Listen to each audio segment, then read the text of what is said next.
साथियों, आप देख रहे हैं बिहार समाचार, जहां आपको मिलती हैं बिहार की दिन भर की ताजा और बड़ी खबरें। आज की पहली खबर, बिहार में 1 जुलाई से लागू होगी वीबीजी रामजी योजना। 1 जुलाई से लागू होने वाली महत्वाकांक्षी विकसित भारत रोजगार एवं आजीविका के लिए गारंटी मिशन ग्रामीण वीबीजी रामजी योजना के क्रियान्वयन में पारदर्शिता के लागू करने की तैयारी अंतिम चरण में है। ग्रामीण विकास मंत्री श्रवण कुमार ने बताया कि योजना में अहम ये है कि रबी खरीफ की खेती के दौरान वीबीजी रामजी के काम बंद रहेंगे। पहल पीछे लक्ष्य यह है कि किसी भी सूरत में किसानों की खेती कार्य प्रभावित नहीं होना चाहिए।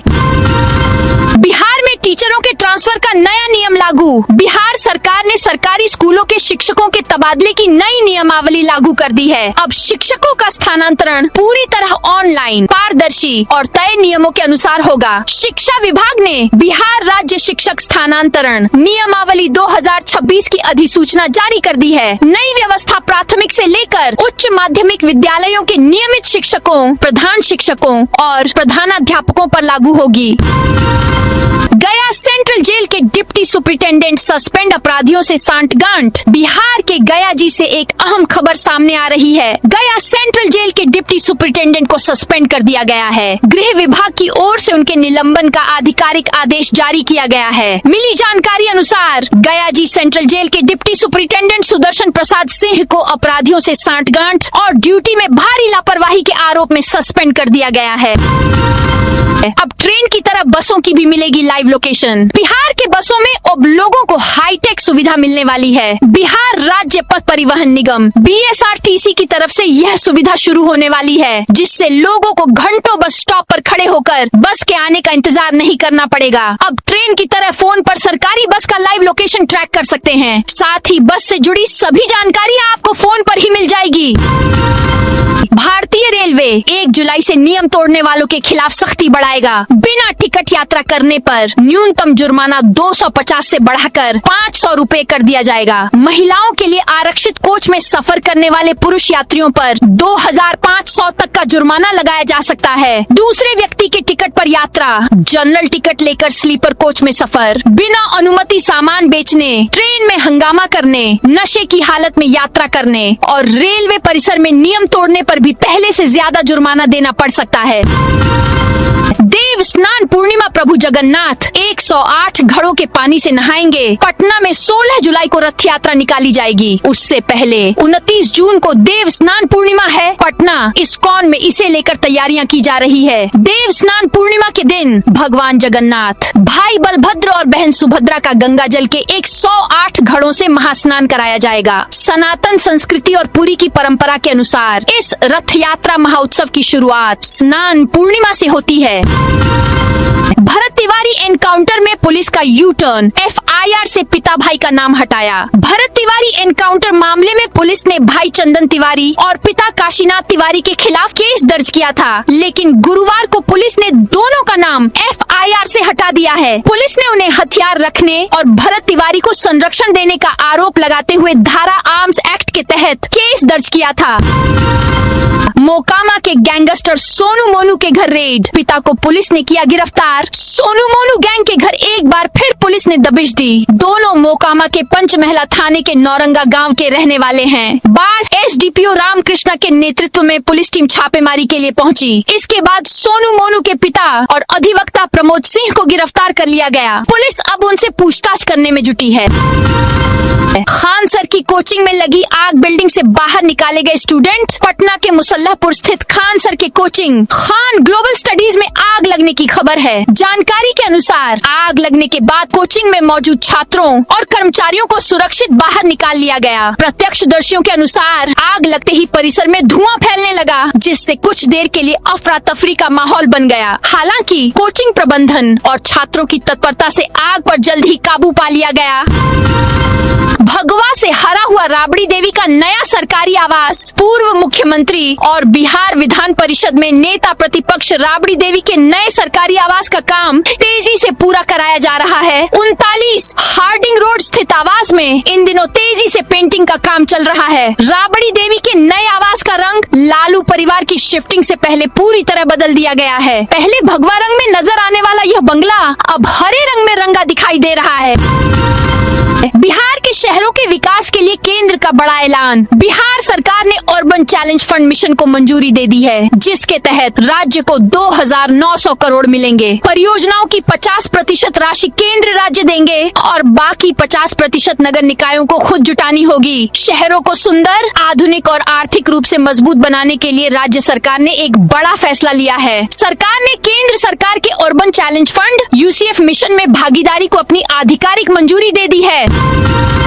मौसम विभाग ने आज राज्य के 18 जिलों के लिए बारिश का ऑन रेंज अलर्ट जारी किया है। इस दौरान 60 किलोमीटर की रफ्तार से हवा चलने की संभावना है। आकाशीय बिजली को लेकर भी चेतावनी है। शुक्रवार सुबह सुबह सीतामढ़ी, बगहा, समस्तीपुर, सीवान, गोपालगंज, भागलपुर और पटना के कुछ इलाकों में बारिश हुई। विभाग का अनुमान है कि 27 जून के बाद पूरे बिहार में बारिश होगी। इस दौरान तापमान में 2 से 3 डिग्री तक गिरावट आ सकती है। ग्रीनफील्ड सैटेलाइट टाउनशिप के लिए जमीन देने वालों को सरकार का बड़ा तोहफा। बिहार के 11 शहरों में ग्रीनफील्ड सैटेलाइट टाउनशिप परियोजना को विकसित किया जाएगा। इसे लेकर बिहार सरकार की ओर से मंजूरी दी गई। नगर विकास एवं आवास विभाग ने टाउनशिप क्षेत्र में जमीन मालिकों से सीधे भूमि खरीद की विस्तृत मानक संचालन प्रक्रिया जारी कर दी है।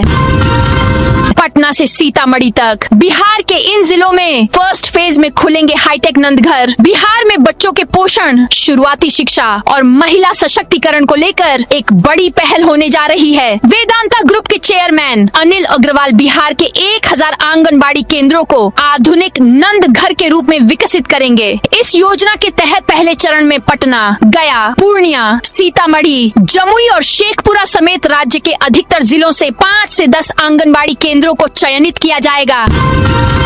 PMCH के पूर्व प्रभारी प्रिंसिपल ने मुख्यमंत्री से लगाई गुहार। स्वास्थ्य मंत्री निशांत कुमार ने PMCH के प्रभारी प्रिंसिपल डॉक्टर नरेंद्र प्रताप सिंह को उनके पद से हटा दिया है। डॉक्टर सिंह 23 जून को बिना बताए ड्यूटी से गायब थे। स्वास्थ्य मंत्री ने फोन से संपर्क करने की कोशिश की, लेकिन कोई रिस्पांस नहीं मिला। विभागीय जांच में पता चला कि डॉक्टर सिंह अपनी निजी क्लिनिक पर प्रैक्टिस कर रहे थे। अब विभागीय कार्रवाई को गलत बताते हुए डॉक्टर नरेंद्र प्रताप सिंह ने CM से गुहार लगाई है। उन्होंने कहा कि बड़े डॉक्टर्स की हित की रक्षा करनी चाहिए।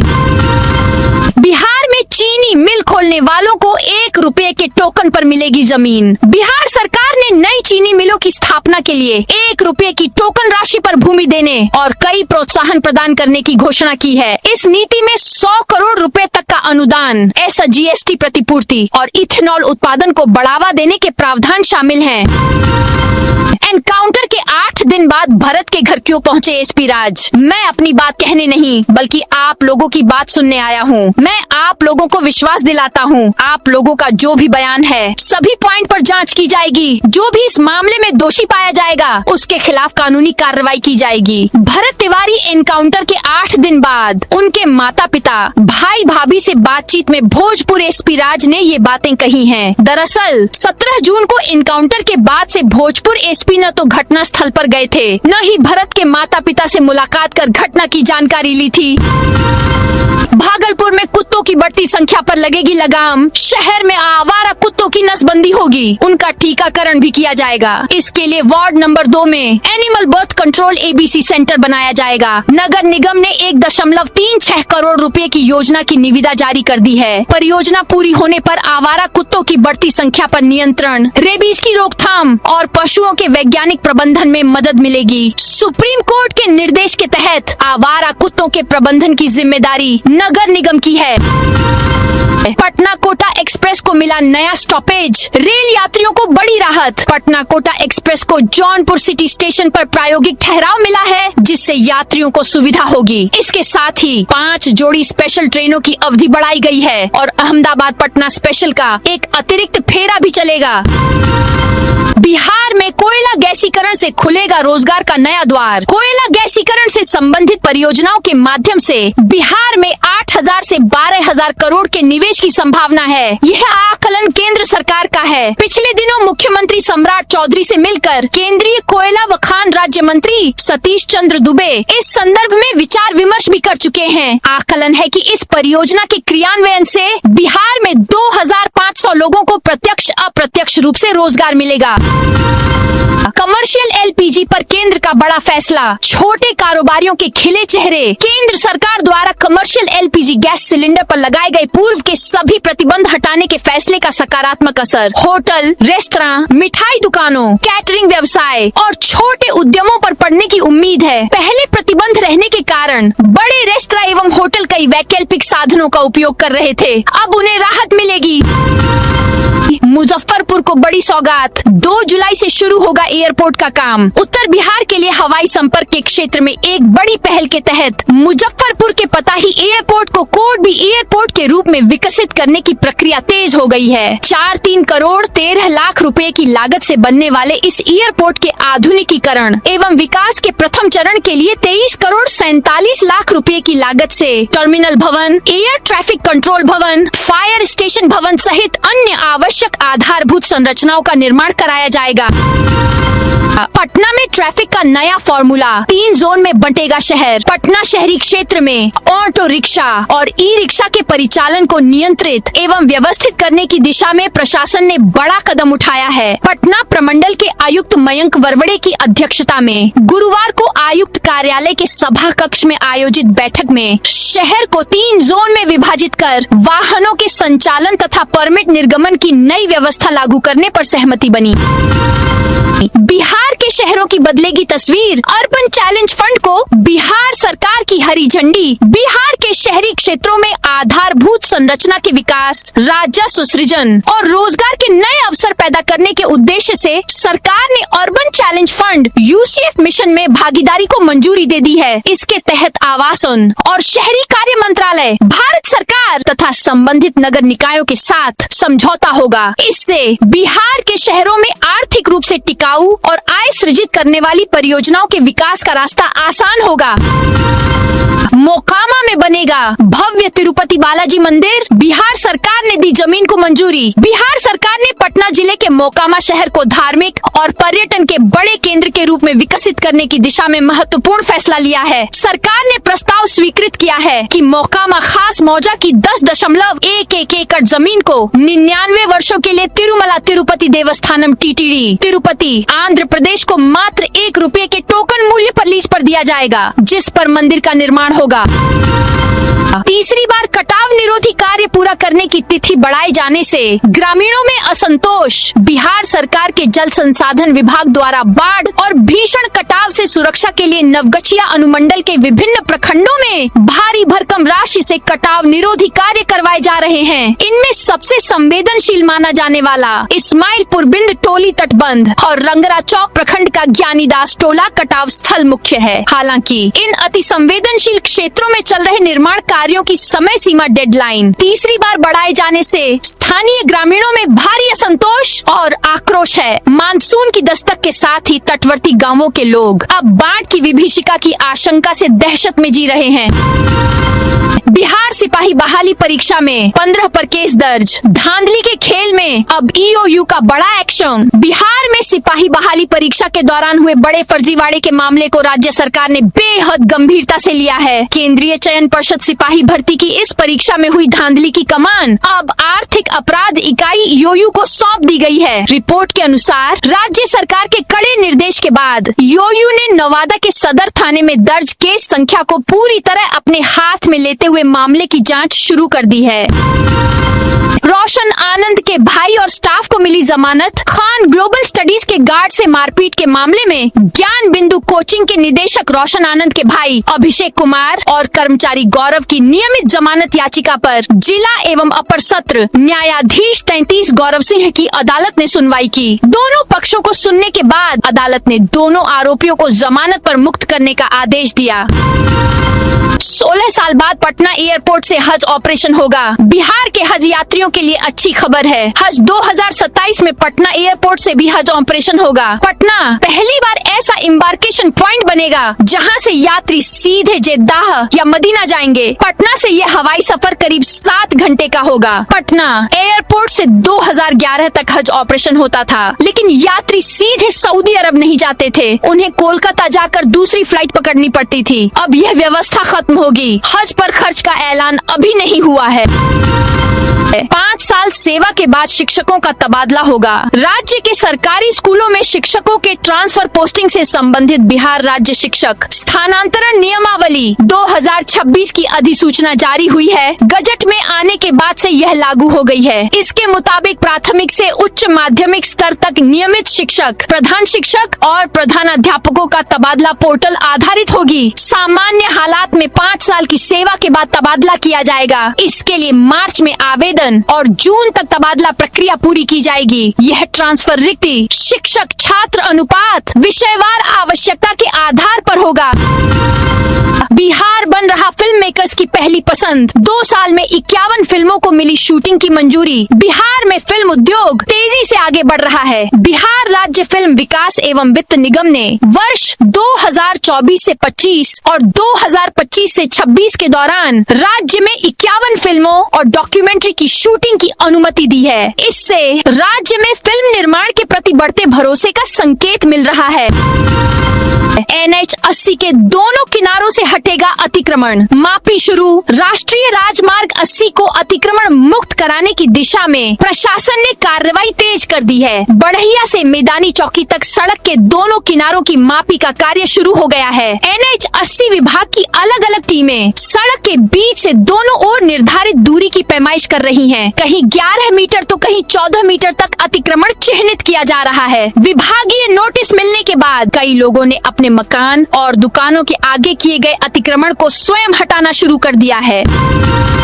90 करोड़ का श्मशान घाट। ईशा फाउंडेशन को मुफ्त दिया। अंतिम संस्कार में लगेंगे 5000। पटना में अब अंतिम संस्कार के लिए VVIP व्यवस्था शुरू हो गई है। गंगा किनारे स्थित बांस घाट श्मशान को अत्याधुनिक बना दिया गया है। यहाँ एक साथ 18 शवों को जलाने की व्यवस्था है। अंतिम यात्रा में आए लोगों के बैठने के लिए 2 AC वेटिंग हॉल हैं। 90 करोड़ रुपए खर्च कर तैयार किए गए श्मशान को सरकार ने संचालन के लिए ईशा फाउंडेशन को मुफ्त दिया है। हालांकि यहाँ अंतिम संस्कार फ्री में नहीं होगा। इसके लिए 3500 से 5000 रुपए तक खर्च करने होंगे। जबकि दीघा, गुलबी और खाज कला के सरकारी घाटों पर अंतिम संस्कार के लिए 300 रुपए की रसीद कटती है। बिना लाइसेंस जुलूस डीजे पर प्रतिबंध। मुजफ्फरपुर में मोहर्रम पर ड्रोन CCTV से निगरानी। मुजफ्फरपुर में आज मोहर्रम को लेकर जिला प्रशासन और पुलिस पूरी तरह अलर्ट मोड में है। बिना लाइसेंस किसी भी जुलूस के संचालन पर पूर्ण प्रतिबंध रहेगा, जबकि डीजे बजाने की अनुमति नहीं होगी। संवेदनशील इलाकों में फ्लैग मार्च, ड्रोन और CCTV कैमरों के जरिए निगरानी की जाएगी। नालंदा यूनिवर्सिटी में अब स्पेशलाइज्ड कोर्स में ले सकेंगे एडमिशन। नालंदा विश्वविद्यालय ने आने वाले शैक्षणिक सत्र 2026 के लिए अपने विशिष्ट पाठ्यक्रमों में प्रवेश प्रक्रिया की शुरुआत कर दी है। संस्थान ने सतत विकास और प्रबंधन के अंतर्गत MBA और PhD कार्यक्रमों के लिए आवेदन आमंत्रित किए हैं। यह पाठ्यक्रम ऐसे भविष्योन्मुखी नेतृत्व को तैयार करने के उद्देश्य से बनाया गया है जो ESG, जलवायु परिवर्तन, नीति निर्धारण और जिम्मेदार कॉर्पोरेट संचालन जैसे जटिल विषयों में निपुण हो।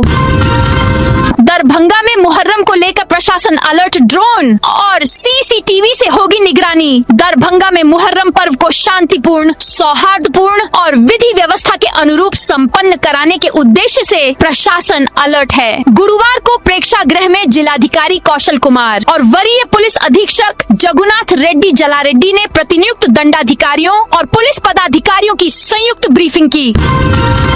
हसनगंज पुलिस ने ने 500 लीटर अर्धनिर्मित शराब नष्ट की। मुहर्रम पर्व को शांतिपूर्ण और सौहार्दपूर्ण वातावरण में संपन्न कराने के उद्देश्य से हसनगंज थाना पुलिस सक्रिय है। इसी क्रम में पुलिस ने थाना क्षेत्र के विभिन्न गाँवों में विशेष छापेमारी अभियान चलाकर लगभग 500 लीटर अर्धनिर्मित देसी शराब को मौके पर ही नष्ट कर दिया। एसआई रविंद्र कुमार ने जानकारी देते हुए बताया कि मुहर्रम पर्व के मद्देनजर नया टोला, बघुआ खोल और काजीबाड़ी गांव में यह छापेमारी अभियान चलाया गया। इस दौरान विभिन्न स्थानों पर छिपाकर रखी गई करीब 500 लीटर अर्धनिर्मित देसी शराब बरामद की गई।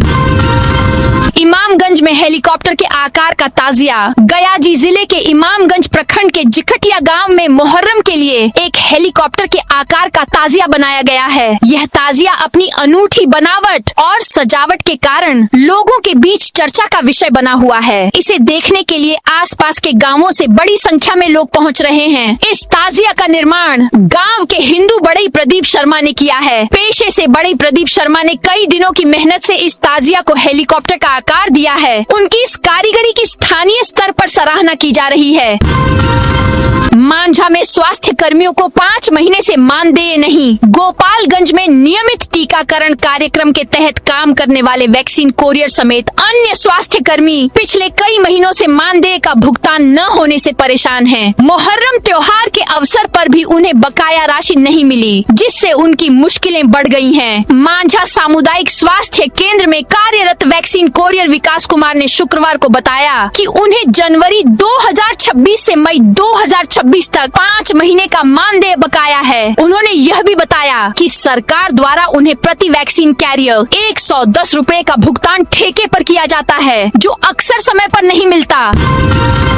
सहरसा में राजस्व कर्मचारी पर हमला कर सरकारी दस्तावेज छीने। सहरसा के सिमरी बख्तियारपुर में दाखिल खारिज मामले की स्थलीय जांच कर लौट रहे एक राजस्व कर्मचारी पर हमला कर सरकारी दस्तावेज छीनने का मामला सामने आया है। पीड़ित राजस्व कर्मचारी पुष्कर कुमार ने इस संबंध में थाना प्रभारी को आवेदन देकर प्राथमिकी दर्ज करने की गुहार लगाई है। सिमरी बख्तियारपुर के अंचलाधिकारी सीओ ने भी आवेदन को अग्रसारित करते हुए पुलिस से विधि सम्मत कार्रवाई की अनुशंसा की है। रीनीटस लॉवर बिठाने की जांच ईओयू की एसआईटी करेगी। नीट यूजी एग्जाम में हुए फर्जीवाड़े की जांच तेज हो गई है। इस केस की गंभीरता को देखते हुए आर्थिक अपराध इकाई ईओयू ने एक स्पेशल इन्वेस्टिगेशन टीम एसआईटी बना दी है। एसआईटी को लीड ईओयू के डीआईजी मानवजीत सिंह ढिल्लो करेंगे। डीआईजी समेत इस स्पेशल इन्वेस्टिगेशन टीम में कुल 12 लोग शामिल किए गए हैं, जिसमें ईओयू के एक एसपी, 5 डीएसपी और 5 इंस्पेक्टर शामिल हैं। इसके लिए एडीजी डॉक्टर अमित कुमार जैन की तरफ से एक आदेश जारी किया गया है। बिहार को एआई हब बनाने की दिशा में सरकार ने बड़ा कदम उठाया है। बिहार सरकार ने राज्य में एआई आधारित इकोसिस्टम विकसित करने का फैसला किया है। इसके लिए Google cloud India, Microsoft India, सर्वम एंड कोरोवर जैसी बड़ी तकनीकी कंपनियों के साथ समझौता ज्ञापन एमओयू किया जाएगा। आईटी मंत्री नीतीश मिश्रा ने बताया कि इन कंपनियों के सहयोग से सरकारी अधिकारियों और तकनीकी कर्मियों को एआई की ट्रेनिंग दी जाएगी। इंजीनियरिंग, पॉलिटेक्निक और मेडिकल कॉलेजों के छात्रों के लिए विशेष पाठ्यक्रम भी तैयार होंगे। तो दोस्तों, ये थी आज बिहार की दिन भर की ताजा और बड़ी खबरें। अब कल मिलते हैं नई खबरों के साथ।